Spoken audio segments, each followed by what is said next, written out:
नमस्कार। भारतीय न्यायपालिका और लोकतंत्र के इतिहास में 4 फरवरी 2026 की तारीख एक अभूतपूर्व अध्याय के रूप में दर्ज हो गई है, जब पश्चिम बंगाल की मुख्यमंत्री ममता बनर्जी ने संवैधानिक परंपराओं को नया मोड़ देते हुए खुद वकील की पोशाक धारण कर सुप्रीम कोर्ट के रूम नंबर 1 में व्यक्तिगत रूप से पेश होकर अपनी याचिका की पैरवी की। बता दें, यह भारत के इतिहास का संभवतः पहला मामला है जहां किसी पदस्थ मुख्यमंत्री ने राज्य के लाखों मतदाताओं के अधिकारों की रक्षा के लिए पार्टी इन पर्सन के तौर पर जिरह करने का निर्णय लिया हो। मामला निर्वाचन आयोग (ECI) द्वारा पश्चिम बंगाल विधानसभा चुनाव 2026 से ठीक पहले लागू की गई स्पेशल इंटेंसिव रिवीजन यानी SIR प्रक्रिया से जुड़ा है,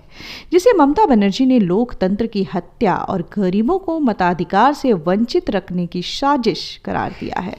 अभिषेक बनर्जी के दिल्ली स्थित आवास से निकलकर जब ममता बनर्जी काले कोर्ट में शीर्ष अदालत पहुंची तो पूरे परिसर में सुरक्षा का भारी बंदोबस्त था और देश भर की निगाहें CJI सूर्यकांत, जस्टिस जॉय मलया बागची और जस्टिस विपुल M पंचोली की विशेष पीठ पर टिकी थी। मुख्यमंत्री का तर्क है कि चुनाव आयोग की यह प्रक्रिया पूरी तरह मनमानी और असंवैधानिक है, क्योंकि महज कुछ दिनों के भीतर 60 लाख से ज्यादा लंबित सुनवाइयों को निपटाकर 14 फरवरी तक अंतिम मतदाता सूची प्रकाशित करना व्यवहारिक रूप से असंभव है, जिससे सीधे तौर पर अल्पसंख्यक, दलित और हाशिए पर रहने वाले समुदायों के नाम कटने का संकट पैदा हो गया है।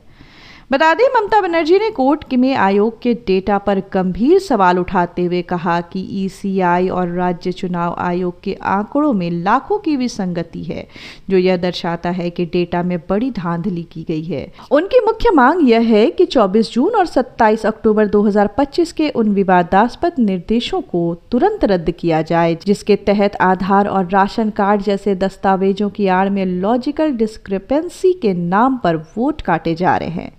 तृणमूल कांग्रेस का आरोप है कि भाजपा शासित केंद्र के इशारे पर फर्जी वोटरों को हटाने के नाम पर असली वोटरों को निशाना बनाया जा रहा है। इसलिए 2026 का विधानसभा चुनाव 2025 की मौजूदा मतदाता सूची के आधार पर ही कराया जाना चाहिए।